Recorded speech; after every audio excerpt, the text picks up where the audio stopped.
In terms of how iconic that photo is, we now have his supporters in Georgia photoshopping themselves into mugshots, Fulton County mugshots, putting those on Twitter and calling them MAGA mugshots and saying that now it's on. So he has galvanized even further. That's going to be a huge problem if he makes it to a general campaign. But so far right now, his base is sticking with him more than they ever have.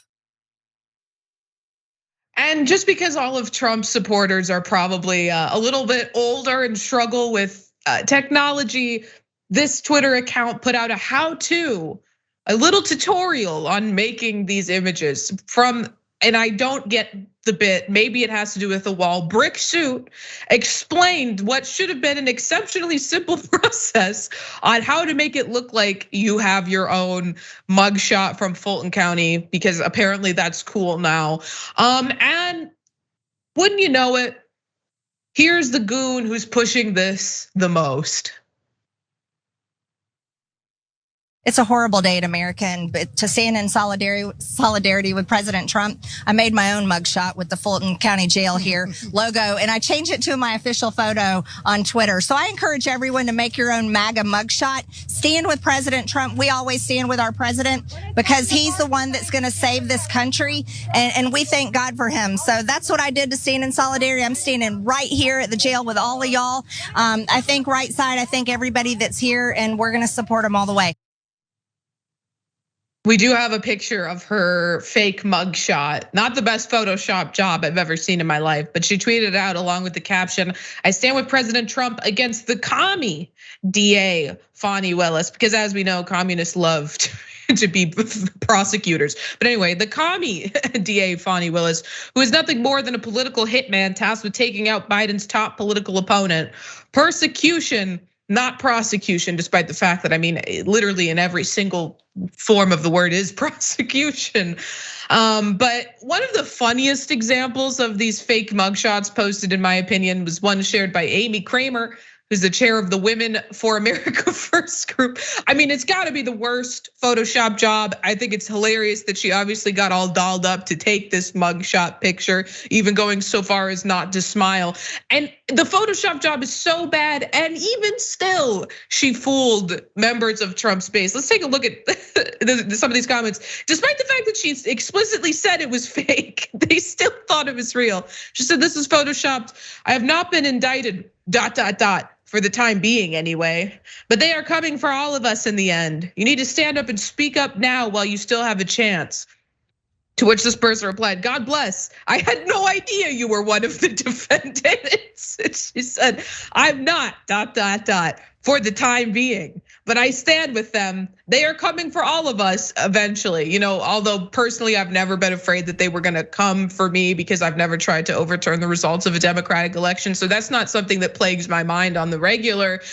But I don't know, Cenk, what's your takeaway from this? Was making Trump do a mugshot galvanizing for his base, or I don't know, was it galvanizing for the Democratic Party, who's been waiting for so long for a moment like this?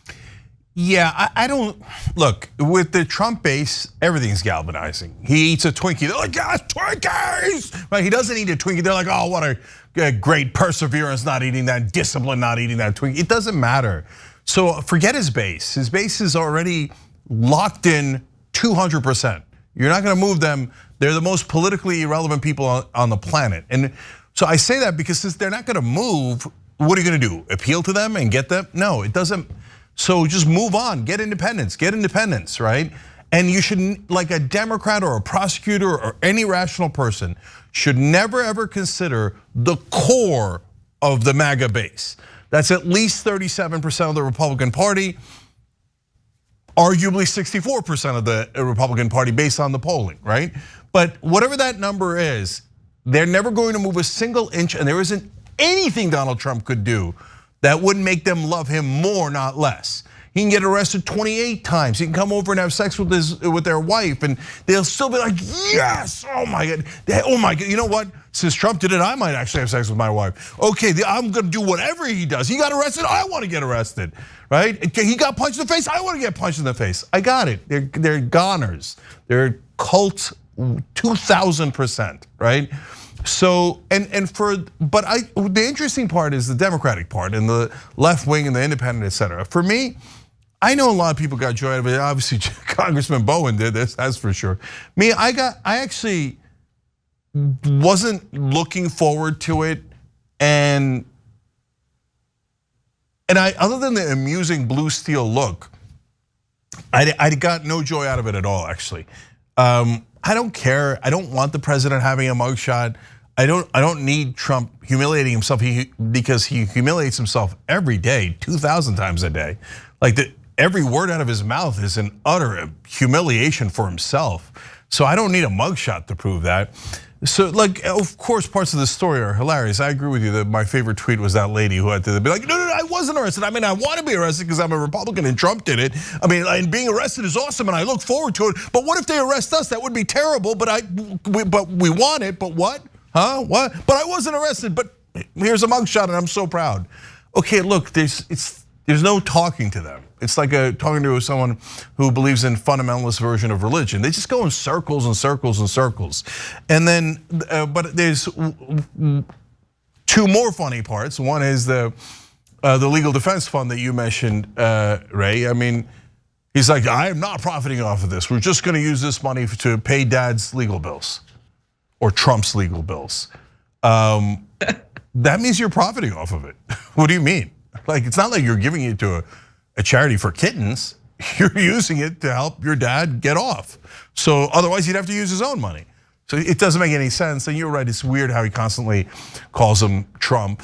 Because when you said it, Ray, I thought, imagine if that was my dad and I'm like, duh, I like the Uygur merch. and finally, I finally got one of the mysteries from yesterday explained.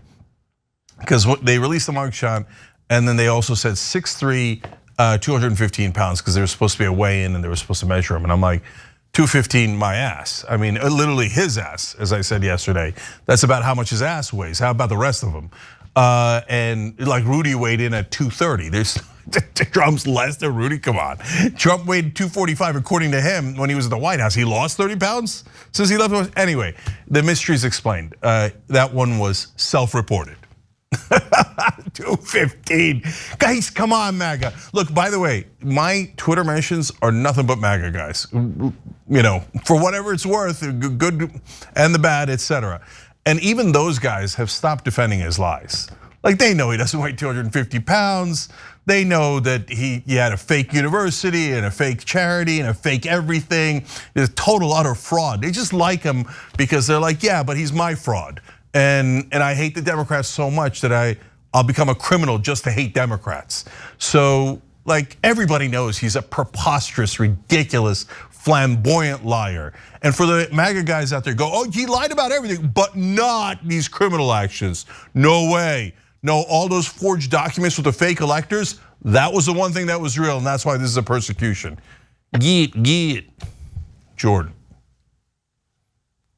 This trend of people making their own mugshots really feels like the inevitable result here, because it illustrates this persecution complex that Republicans love, no matter what it is. They especially love it with religion, but anything that happens that has an adverse impact on them, their party, their politics, it's just, oh, the world's out to get us. We're the victims here.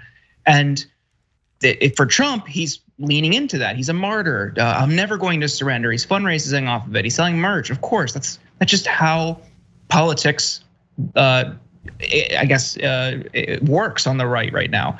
And I think we have to consider what that looks like, right? To go back to earlier, there was a poll that showed 28% of Republicans think Trump actually did something wrong. A vast majority of Republicans, not surprising, they think he didn't commit a crime. 92% of Democrats think he committed a crime. But when you look at how many people think he'll actually face any repercussions, it's only around half of Democrats and obviously a little bit less, a little bit fewer of Republicans. And I think that illustrates how this two-tier justice system plays out in scenarios like this. And ultimately, it's just about how do you posture to your base?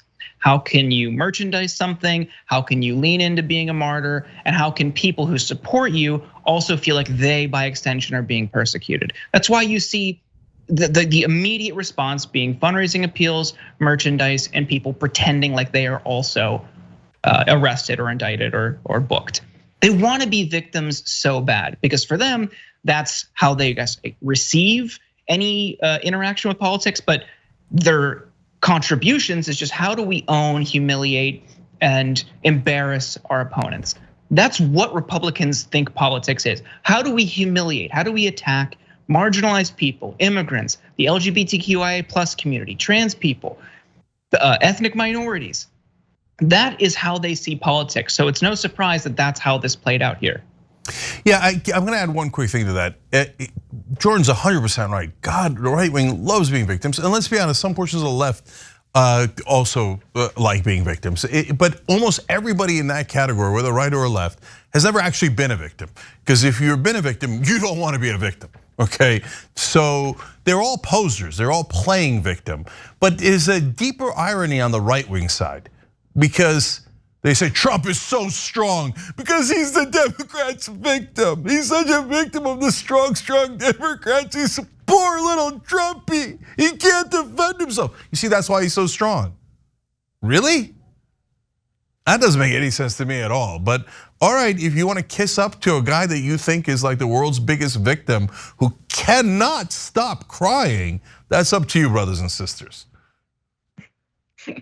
We do have a poll because the audience got to hear our thoughts. So maybe we should get to hear theirs too. If they go to tyt.com/poll/mugshot, they can answer the question about whether or not the mugshot will help or hurt Donald Trump, so they can weigh in as well. I'll just say that just to the point that Jordan was making, the rhetoric we saw from the woman who kept saying, they're coming for all of us. They keep saying, if it can happen to him, it can happen to us. As if regular ass people haven't been getting indicted for crimes for all of American history, as opposed to the fact that this is the first president former president for that to ever happen to. I mean, it's just, they have to twist themselves so completely around and into circles to frame Trump as a victim. It's sad and cultish to watch happen. Thanks for watching. If you become a member, you get to watch all this ad-free, except for, of course, this ad. Still, hit the join button below.